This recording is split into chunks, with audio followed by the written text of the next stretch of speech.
नमस्ते स्टूडेंट, स्वागत है आपका हमारे चैनल में। तो आज हम पढ़ेंगे क्लास 9 की मैथ, जिसके एनसीईआरटी का हम चैप्टर नंबर 6 जिसका नाम है रेखाएं और कोण। इस वीडियो में हम एक्सरसाइज 6.2 का फर्स्ट, सेकंड और थर्ड क्वेश्चन कवर करेंगे। तो चलिए शुरू करते हैं। फर्स्ट क्वेश्चन हम बाद में करेंगे, पहले सेकंड क्वेश्चन कर लेते हैं। तो देखिए क्या दे रखा है। आकृति में यदि ए बी समांतर है सी डी के और सी डी समांतर है ई एफ के और y अनुपात z का मान हमें दे रखा है 3:7, तो x का मान हमें ज्ञात करना है। ठीक है, x का मान भी ज्ञात करना है और y का मान भी हमें ज्ञात करना है। ठीक है, और z का मान भी ज्ञात करना है। x, y, z और तीनों का मान हमें ज्ञात करना है।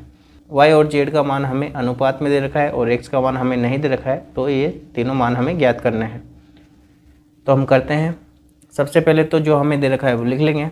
तो देखो, ए बी समांतर दे रखा है हमें, ए बी समांतर है सी डी के। ठीक है, ए बी किसके समांतर है? सी डी के दे रखा है। ठीक है, तो x प्लस वाई बराबर 180 डिग्री हो जाएगा। कोण x और कोण y बराबर 180 डिग्री। क्यों?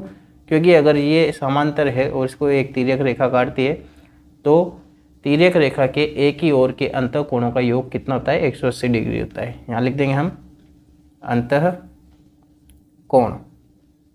ठीक है, तो अंतः कोणों का योग 180 डिग्री होगा। ठीक है, अब हमें दे रखा है क्या? ए बी समांतर है सी डी के और सी डी समांतर है ई एफ के। इसका मतलब क्या हो जाएगा कि ए बी समांतर हो जाएगा ई एफ के, क्योंकि ए बी क्या है? सी डी के समांतर है और सी डी किसके समांतर है? ई एफ के समांतर है। तो ए बी भी ई एफ के समांतर हो जाएगी, यानी कि तीनों भी समांतर हो जाएगी आपस में। ठीक है, तो इसका मतलब कोण x का मान किसके बराबर हो जाएगा? कोण z के बराबर। जो कोण x का मान है वो कोण z के बराबर हो जाएगा। क्यों? क्योंकि ये कौन से कोण हो जाएंगे? एकांतर कोण। एकांतर कोण। और एकांतर कोण कैसे होते हैं? देखिए, ये जो दो समांतर रेखा है, इसको तीसरी तिर्यक रेखा काटती है, तो इधर देखो अपोजिट वाले विपरीत जो कोण होते हैं अंदर के, वो कौन से कोण कहलाते हैं? एकांतर। ठीक है, और ये वाला भी एकांतर कोण कहलाएगा। इधर वाला और इधर वाला दोनों आपस में, ये वाला इस वाले के बराबर होगा, ये वाला इस वाले के बराबर होगा। इनको एकांतर कोण कहते हैं। ठीक है, तो हमें याद है कि कोण x प्लस वाई कितना है? 180 डिग्री का है। यहाँ हमने दे दिया। अब यहाँ पर क्या है? x बराबर z है। ठीक है, x किसके बराबर है? z के बराबर। तो हम लिख सकते हैं, देखना, जो हमारी ये समीकरण नंबर 1 है, इसमें हम क्या करेंगे? x की जगह पे क्या डाल देंगे? z डाल देंगे। ठीक है, ये समीकरण नंबर 2 हो गई। तो x प्लस वाई बराबर 180 डिग्री है, तो हम x की जगह पे क्या डाल देंगे? z डाल देंगे। तो क्या हो जाएगा? z प्लस वाई बराबर 180 डिग्री। ये हमारी समीकरण नंबर 3 हो जाएगी। ठीक है, अब हमें क्या दे रखा है? अनुपात दे रखा है कि y अनुपात z बराबर कितना है? 3:7 है। तो हम इसको बटे में लिख सकते हैं, y बटा z बराबर 3/7। ठीक है, और y बराबर 3z/7।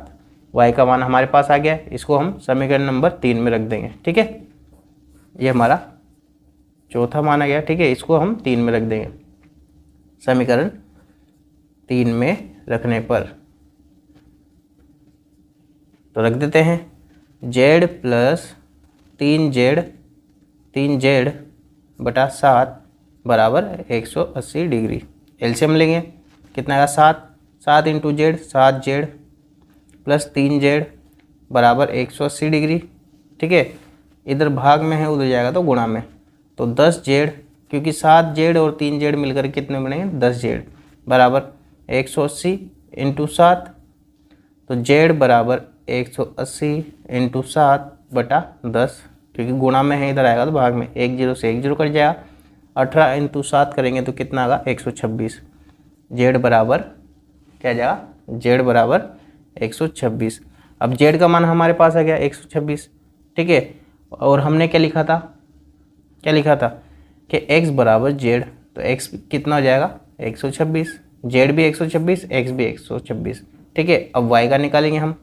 तो x प्लस वाई बराबर 180 डिग्री था, तो y बराबर कितना हो जाएगा? 180 माइनस वाई, x का मान कितना है? 126। तो y का मान आ जाएगा 180 में से 126 को हम माइनस कर देंगे, करते हैं, कितना आएगा 4, इधर बचेगा कितना 54, ठीक है। तो y का मान कितना है 54 डिग्री, x का मान आ गया हमारा 126 और z का मान भी कितना आ गया 126 डिग्री। ये सेकंड क्वेश्चन हो गया हमारा कंप्लीट। क्वेश्चन नंबर फर्स्ट करेंगे हम। आकृति में x और y के मान ज्ञात कीजिए और फिर दर्शाइए कि AB समांतर है CD के। हमें x का मान और y का मान ज्ञात करना है, ठीक है। तो सबसे पहले हमें ये पता होना चाहिए कि x प्लस 50 डिग्री बराबर 180 डिग्री हो जाएगा। क्यों जाएगा? क्योंकि ये देखो एक रेखिक युग्म का निर्माण कर रही है, तो 180 डिग्री के बराबर होगा। यहाँ लिख देंगे हम रेखिक युग्म, ठीक है। तो देखो x बराबर कितना हो जाएगा 180, इधर प्लस का है 50, उधर जाएगा तो माइनस का 50, तो x का मान कितना जाएगा 130 डिग्री, ठीक है। अब y बराबर कितना हो जाएगा 130, क्यों? क्योंकि x बराबर y हो जाएगा जो कि शीर्षाभिमुख कोण है। कौन से कोण है? शीर्षाभिमुख कोण, ठीक है। अब शीर्षाभिमुख कोण है तो x किसके बराबर हो जाएगा y के, जो x का मान आएगा वही y के मान आएगा। तो x और y का मान हमने निकाल लिया है। अब जब x और y का मान अगर बराबर है तो इसका मतलब एकांतर कोण भी हो जाएंगे।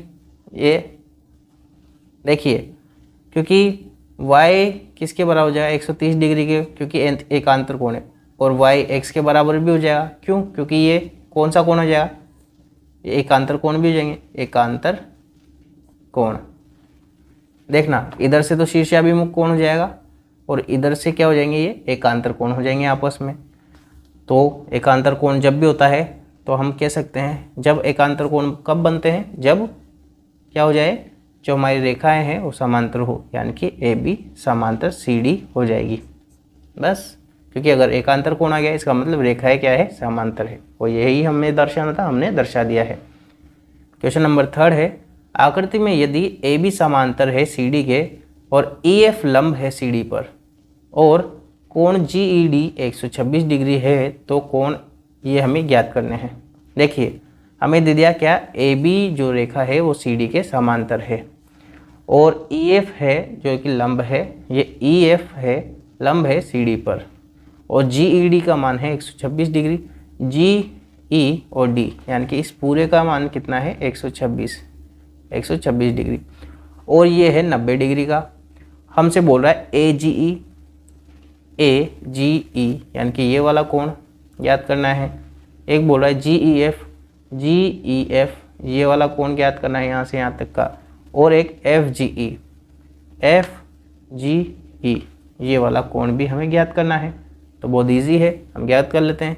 देखिए हमें GEF कोण ज्ञात करना है, कोण GEF तो ज्ञात करेंगे। देखना क्या करेंगे, GED में से कोण GED माइनस कर देंगे कोण FED को, कोण FED कर देते हैं माइनस। देखो कोण GED का मान कितना है, GED 126 डिग्री दे रखा है हमें, ये रहा 126 डिग्री, माइनस कोण FED का मान कितना दे रखा है हमें 90 डिग्री है, तो ये माइनस कर देंगे 90, तो कितना बचेगा हमारे पास 36 डिग्री, यानी कि कोण GEF का मान हमारे पास आ गया 36 डिग्री। इसका मान कितना आ गया, इसका मान 36 डिग्री, ठीक है, ये 36 डिग्री का आ गया। अब देखो ये 36 डिग्री है और ये कितना डिग्री है 126 डिग्री, तो ये भी कितना डिग्री हो जाएगा 126 डिग्री, क्योंकि रेखाएं क्या है समांतर है। तो हम लिख सकते हैं कोण AGE बराबर हो जाएगा कोण GED के। कौन से कोण हो जाएंगे, एकांतर कोण। और क्यों होंगे, क्योंकि AB है समांतर CD के, AB CD के समांतर है, इसलिए कौन से कोण हो जाएंगे, एकांतर कोण हो जाएंगे। तो हम करते हैं, देखिए कोण AGE का मान कितना जाएगा, कोण AGE बराबर कितना हो जाएगा 126 डिग्री का हो जाएगा, क्योंकि GED का मान कितना दे रखा है 126। तो दो तो हमने निकाल लिए, एक तो निकाल लिया हमने AGE, दूसरा निकाल लिया हमने GEF, और हम निकालना है अब FGE। तो देखो FGE निकालने के लिए हम करते हैं कोण AGE प्लस कोण FGE बराबर 180 डिग्री, क्यों? क्योंकि ये कौन से हो जाएंगे, रेखिक युग्म हो जाएगा, रेखिक युग्म। ये देखो ये रेखा बन रही है और ये पूरा कोण बन रहा है और इसमें एक समद्विभाजक है, तो कौन सा कोण हो जाएगा, ये रेखिक युग्म कोण हो जाएगा। AGE का मान हमने निकाला कितना, 126 डिग्री प्लस कोण FGE बराबर 180 डिग्री। तो कोण FGE बराबर 180 माइनस 126 माइनस कर देंगे इसमें से 126, क्योंकि इधर प्लस का उधर जाएगा तो माइनस करेंगे तो कितना आ जाएगा, करते हैं, देखिए 4 और कितना 5, 54 डिग्री। कितना डिग्री आ जाएगा, 54 डिग्री आ जाएगा।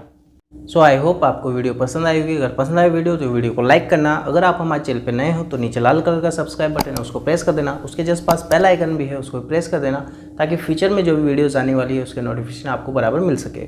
हम मिलते हैं हमारी नेक्स्ट वीडियो में, तब तक के लिए बाय, टाटा, जय Hind. By the sounds I'm breathing in, hold tight, chemicals collide. Hold tight, hold tight, hold tight, dripping light.